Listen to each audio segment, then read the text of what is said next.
تو جب اتنی ساری نعمتیں اللہ نے دی ہیں اور اس کی ہم سے کوئی قیمت وصول نہیں کی، تو اللہ یہ کہتے ہیں کہ مجھے تمہاری بالکل بھی ضرورت نہیں ہے، تم سارے مل کے میری نافرمانی کرو، میری حکومت کا کوئی نقصان نہیں، سارے مل کے میرے شکر گزار بن جاؤ، میرا 2 ٹکے کا فائدہ نہیں ہے۔ اے اللہ، پھر جب کچھ نہ تجھے فائدہ ہو رہا ہے نہ نافرمانی سے تجھے نقصان ہو رہا ہے، اور تیری عبادت کرنے والے فرشتے آلریڈی پہلے سے بہت ہیں، تو پھر تجھے کیا ضرورت ہے کہ یہ پارٹیشن نہیں کی تو میں غصے ہو جاؤں گا؟ ہے بھائی، عورتوں کو ادھر نہیں کیا ادھر کر دیا تو میں غصے ہو جاؤں گا؟ تو اس میں کیا جا رہا ہے؟ یہ اتنا غصہ کیوں ہو رہا ہے؟ تو تبھی تو یہ ایتھیسٹ لبرل لوگ یہی تو اعتراض کرتے ہیں، یار اللہ تو بہت بڑے ظرف کا ہے، اگر وہ خدا کوئی ہے تو اس کو اس سے کیا کہ تم نے فجر چھوڑ دی، تم نے ظہر نہیں پڑھی تو میں غصہ ہو جاؤں گا؟ یہ اتنا چھوٹے دل کا ہے اللہ، معاذ اللہ۔ سمجھ میں آ رہی ہے کہ نہیں آ رہی؟ اس کا جواب یہ کہ اللہ تعالیٰ غیرت والا ہے۔ آرڈر کی نوعیت نہیں دیکھی جاتی کہ آرڈر کس قسم کا ہے، آرڈر میں بعض دفعہ اس لیے جان پڑتی ہے کہ دینے والا کون ہے۔ اب آپ تو کہیں گے پارٹیشن کر دی تو کیا ہو گیا، تھوڑا سا آنکھ مٹکا ہو جاتا نا تو کیا ہو گیا، کوئی لے کے تھوڑی بھاگ رہا ہے، کسی اور کی شادی میں آئے ہیں بھائی، صحیح ہے نا، آنکھ مٹکا ہو گیا تو کیا ہو گیا۔ اللہ کہتا ہے بھائی، اللہ ایسی ذات نہیں ہے جس کے کوئی احساس اور جذبات نہ ہو۔ ہمیں قرآن سے پتہ چلتا ہے اللہ غضبناک بھی ہوتا ہے، اللہ محبت بھی کرتا ہے، اللہ رحم بھی کھاتا ہے، لیکن اس کی کیفیت ہمیں معلوم نہیں ہے، اس کی حقیقت اللہ ہی بہتر جانتا ہے کہ کیسے کرتا ہے۔ تو اللہ اگر ایسا ہوتا نا، اس کو کوئی فرق ہی نہیں پڑ رہا ہوتا، تو پھر تو ٹھیک ہے جو مرضی کرتے رہو، لیکن اللہ کیا کہتا ہے، جب میں نے اتنے احسانات کیے تو میں پھر بھی جب تم میری نافرمانی کرتے ہو، میری مخالفت کرتے ہو، تو مجھے غصہ آتا ہے کہ تم ہر ایک کو ویلیو دے رہے ہو، میرے آرڈر کو ویلیو نہیں دے رہے، اور تھوڑا نہیں آتا، بہت آتا ہے، لیکن اللہ وہ دکھا نہیں رہا ہوتا۔ اس کی مثال قرآن مجید میں ہے، 25ویں پارے میں، آپ جا کے دیکھ لیں، میرے تفسیر کے لیکچر بھی اپلوڈ ہوتے ہیں نا، وہ بھی دیکھ لیں۔ ان الذین کفروا ینادون لمقت اللہ اکبر من مقتکم انفسکم اذ تدعون الی الایمان فتکفرون۔ قرآن کے الفاظ دیکھو، حدیث میں آتا ہے کہ جب یہ جہنمی جہنم میں جائیں گے، جلیں گے، عذاب میں جلایا جائے گا ان کو، تو یہ اپنے اوپر غصے سے نا اپنی انگلیاں چبائیں گے۔ جب انسان کو بہت غصہ آتا ہے، اپنے ناخن چباتا ہے نا کہ یار میں کیا کروں، اس عذاب سے کیسے نکلوں، تو ان کو آئے گا اپنے اوپر غصہ کہ ہم نے کیا ہے۔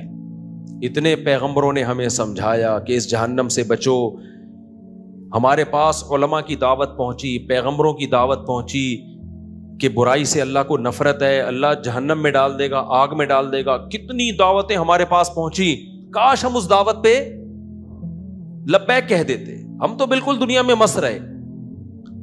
بالکل اس کی مثال ایسے، ایک شخص آپ کو بار بار سمجھا رہے بھائی اس راستے سے مت جانا، یہاں ڈاکو ہیں، لوٹ لیں گے، بندوں کو مار دیتے ہیں، آپ کو شوق ہے ادھر ہی سے جانے کا، تھوڑا سا لمبا راستہ نہیں آپ کو سمجھ میں آ رہا کہ یار 10 منٹ زیادہ لگ جائیں گے، لیکن امن کا راستہ ہے، پھر بھی آپ اسی ڈاکوؤں والے راستے پہ جا رہے ہو صرف اس لیے کہ شارٹ راستہ ہے۔ ایسے میں ڈاکو آپ کو پکڑ لیں تو آپ کو ڈاکوؤں سے زیادہ کس پہ غصہ آئے گا؟ اپنے اوپر، کہ یار پہلے بتا دیا تھا یہاں ڈاکو ہیں، اور تھوڑا 5 منٹ کم ہو جاتا یہ راستہ، وہ تھوڑا لمبا پڑ جاتا، تھوڑی قربانی دے دیتا، یار میں نے کیا ہے، سن تو لیتا نا میں ان کی۔ تو ایسے میں غصے سے آپ اپنے دانت چباؤ گے کہ نہیں چباؤ گے؟ تو اللہ تعالیٰ کہتے ہیں کہ جہنمی جب جہنم میں جائیں گے تو اپنے اوپر غصہ ہوں گے کہ یار ہم نے کیا ہے، ہم نے کیوں نہیں اللہ کی باتوں کو غور سے سنا، کوئی ویلیو نہیں دی ہم نے، اتنے علماء نے ہمیں بتایا، قرآن نے بتایا، حدیث نے بتایا، قرآن کو اللہ نے محفوظ کیسا رکھا ہے دیکھو، تاکہ جب قرآن کوئی بات کہے نا تو اس میں اختلاف نہ ہو۔ دیوبندیوں کا قرآن بھی وہی، بریلویوں کا قرآن بھی وہی، اہل حدیثوں کا قرآن بھی وہی، جماعت اسلامی والوں کا بھی وہی، JUI والوں کا بھی وہی، PTI والوں کا بھی وہی، شیعہ کا بھی وہی، سنی کا بھی وہی، سعودیوں کا بھی وہی، مصر والوں کا بھی، ہر چیز میں اختلاف ہے ہماری۔ کوئی مسئلہ پوچھو وہ ٹانگیں چوڑی ٹانگیں پتلی، یہاں ہاتھ یہاں ہاں، زور سے آمین آہستہ آمین، اتنے مسئلے۔ آپ یوٹیوب پہ جاؤ نا، ایک غیر مسلم آج مسلمان ہوا آئے تھے، ہمیں ملے، کہتے پتہ ہی نہیں چلتا یار یوٹیوب پہ وہ پاگل ہو گیا، وہ جامعۃ الرشید میں کچھ غیر مسلم آج آئے تھے, ملاقات آج ہی کی بات ہے, کہنے لگا یوٹیوب پہ, جب آپ کہہ رہے ہیں ہم نئے نئے مسلمان ہوئے ہیں, جب ہم یوٹیوب پہ جاتے ہیں وہ کچھ کہہ رہا ہے, وہ کچھ کہہ رہا ہے, وہ کچھ کہہ رہا ہے, کہ سمجھ میں نہیں آ رہا کدھر جا کے سر پھوڑیں. تو میں نے کہا میرے بھائی اگر آپ میڈیکل سائنس کے مسئلے میں, اچھا اس کا ہمارے اسکالرس کے پاس جواب یہ ہے کہ جو قرآن حدیث کے مطابق بات کر رہا ہے اس کی سن لو. تو وہ جواب میں کہتے ہیں ہر آدمی قرآن حدیث کے مطابق ہی دعویٰ کر رہا ہوتا ہے اور ریفرنس بھی دے رہا ہے. آج ہی کی بات ہے جامعۃ الرشید, آج ہی کی بات ہے, آج ہی کا واقعہ بتا رہا ہوں. تو ہر آدمی کہہ رہے ہیں کیا کر رہا ہے, وہ تو قرآن حدیث ہی کا لیبل لگا رہا ہے. تو میں نے ان سے کہا, میں نے کہا اچھا مجھے ایک بات بتاؤ, آپ کو اگر باڈی میں جسم میں کوئی مسئلہ ہو, گردے میں پتھری ہو گئی, پین ہو رہا ہے, آپ نے یوٹیوب پہ سرچ کیا, دیکھا یہ کچھ اور طریقہ بتا رہا ہے پتھری نکالنے کا, یہ کہہ رہا ہے کہ کچھ اور طریقہ بتا رہا ہے, یہ کہہ رہا ہے یہ کچھ اور, یہ ماؤنٹ ایوریسٹ کو جیسے بم سے اڑایا جاتا ہے یہ اس طرح سے پتھری نکالنے کا طریقہ بتا رہا ہے, جیسے پہاڑ ہو گیا نا. 20 قسم کے آپ کو اسکالرز ملے, آپ کیا کرو گے؟ جو وہاں کرو گے نا یہاں بھی وہی کرو. آپ بولو گے ان سب کو بند کرو, باقاعدہ ریلائبل کسی میڈیکل کالج میں جاؤ یا کسی ادارے میں جاؤ, وہاں دیکھو کوئی ڈاکٹر بیٹھا ہے کہ نہیں بیٹھا ہے, یا کلینک میں جاؤ گے آپ اپنے ڈاکٹر سے پوچھو گے بھائی آپ کہاں سے فارغ ہو, کیا سلیبس آپ نے پڑھا ہے. پراپر ڈاکٹر کے پاس جا کے آپ بتاؤ گے حضرت گردے میں پتھری ہے, نکالنے کا طریقہ آپ بتا دیں. یوٹیوب پہ سرچ کر کے کبھی بھی آپ گردوں کی پتھری کو رسک پہ نہیں لو گے. ہر چیز کے ماہرین ہوتے ہیں, جب آپ پھنس جاتے ہو تو ان ماہرین سے جا کے پوچھتے ہو. تو میں نے کہا یہاں بھی یہی طریقہ ہے, اتنے بڑے بڑے مدارس ہیں صدیوں سے چلے آ رہے ہیں, نئی ایجاد نہیں ہے, ان کا رشتہ جا کے صحابہ سے ملتا ہے. یہ اپنی سندیں پیش کریں گے, میں پیش کر سکتا ہوں میں نے کس سے علم حاصل کیا, انہوں نے کس سے, انہوں نے کس سے, اور یہ سلسلہ کہاں جا کے ملے گا, محمد صلی اللہ علیہ وسلم تک میں پیش کر سکتا ہوں. حضرت مفتی تقی عثمانی صاحب ہمارے بزرگوں کے بزرگ ہیں, آپ جا کے دیکھو انہوں نے کہاں سے علم حاصل کیا, انہوں نے کہاں سے, پورا سلسلہ ہے. میں نے کہا اس سلسلے میں 2 نمبر لوگ بھی ہیں اور 1 نمبر بھی, جیسے ڈاکٹروں میں 2 نمبر بھی ہوتے ہیں 1 نمبر بھی. اس سلسلے کے لوگوں میں آپ دیکھو کہ صحیح کون ہے غلط کون ہے, اور وہ اللہ نے ہر ایک کو اتنی طاقت دی ہے کہ وہ پہچاننا آسان ہے. ورنہ تو بھائی یوٹیوب کی دنیا میں تو کتنے لوگ کافر ہوئے ہیں دوبارہ مسلمان ہو کے, کہ وہ اسکالر کچھ کہہ رہا ہے وہ کچھ کہہ رہا ہے, دوبارہ کافر ہو گئے. وہ کہہ رہا ہے میں تو کنفیوز ہے, صحیح اسلامی سمجھ میں نہیں آ رہا ہمیں. تو خیر یہ بات میں کہاں سے کہاں لے گیا, کیا بات کر رہا تھا, نہیں وہ تو ہو گیا میں, وہ تو جاتی ہے سند جاری جاتی ہے. میں بات کیا کر رہا تھا, اب نہیں ہے وہ نہیں چھوڑیں گے, بولیں گے بھائی نہیں ہو سکتا, وہ کہیں کچھ اور بولو. رمضان میں نے دیکھا ہے بیمار ہو کے بھی لوگ روزے رکھ رہے ہوتے ہیں, ان کو منع کیا جاتا ہے بھائی بیمار ہو, کہہ رہے ہیں یار عادت ہو گئی ہے رمضان بغیر روزے کے, تو یہ تو عجیب سا ہی ہو جائے گا. حالانکہ ان کو تو شریعت نے کہا ہے کہ بھائی چھوڑ دو مرو گے ورنہ. ہمارے ایک ریلیٹو تھے شوگر تھی, ان کو منع کیا نہیں روزہ رکھو, ان کو کہا گئے رمضان اور روزہ نہیں, انا للہ ہو گیا الحمدللہ, اللہ تعالیٰ مغفرت فرمائے. سمجھ رہے ہو؟ تو اب شریعت پہ اپنی عقل کو تو ترجیح نہیں دینی چاہیے نا, لیکن بہرحال اب اللہ ان کی نیت اچھی تھی, اب انا للہ ہو گیا اللہ تعالیٰ مغفرت فرمائے. ایک دم شوگر اتنی لو ہوئی ہے کہ وہ کو شوگر کو چینی کھانے کا بھی موقع نہیں ملا ان کو. بعض اب اتنی شوگر لو ہو جاتی ہے نا, وہ یہ بھی نہیں کہہ سکتا بھائی چینی کے ڈبے سے کیا لے کر آ چینی. وہ جو چائنیز نے کہا تھا نا, ابے یار تم لوگ بھول جاتے ہو, ایک چائنیز کے پاس گیا نا, ابے میں جو لطیفے چائنی چنگ پونگ سنا رہا ہوں تو میرا خیال ہے چائنا والوں کو نہیں پتا, ادھر صدر میں ایک چائنیز ڈاکٹر ہے فل اردو بولتا ہے, غیر مسلم ہے, تو اس نے مجھے بتایا بھائی میں آپ کے سارے لطیفے سن رہا ہوتا ہوں, اردو آتی ہے اس کو ٹائٹ. میں نے کہا وہ ہم تو چائنا والوں کو تو چنگ پونگ کر کے بڑا ہم نے بعض چیزوں میں ریکارڈ لگایا ہے. ایک چائنیز تھا, اس کا دوست ملنے کے لیے گیا, اس کا دوست یہ چائنیز بیمار تھا ہاسپٹل میں نا, آکسیجن لگی ہوئی تھی, پائپ نیچے سے گزر کے جا رہا تھا. تو یہ پاکستانی دوست قریب جا کے کھڑا ہو گیا, جیسے ہی قریب جا کے کھڑا ہوا ہے فوراً چائنیز نے کہا چاں چی پاں چی خاں چی پاں چی پاں چاں چاں چاں پاں پاں کرتے کرتے مر گیا. اب یہ پاکستانی دوست نے بولا یار این مرتے ہوئے کچھ بول کر گیا ہے تو یہ ہلکی بات نہیں ہے, کچھ مجھے نصیحت کر کے گیا ہے. اس نے وہ سارے الفاظ یاد کر لیے, چاں چی پاں کہ یار اس کا مطلب تلاش کرواتا ہوں. چائنا گیا, پوچھا یار یہ میرے دوست نے یہ بولا تھا چاں چی پاں اس کا مطلب کیا ہے؟ اس نے کہا اس کا مطلب ہے الو کے پٹھے آکسیجن کے پائپ سے پاؤں ہٹا.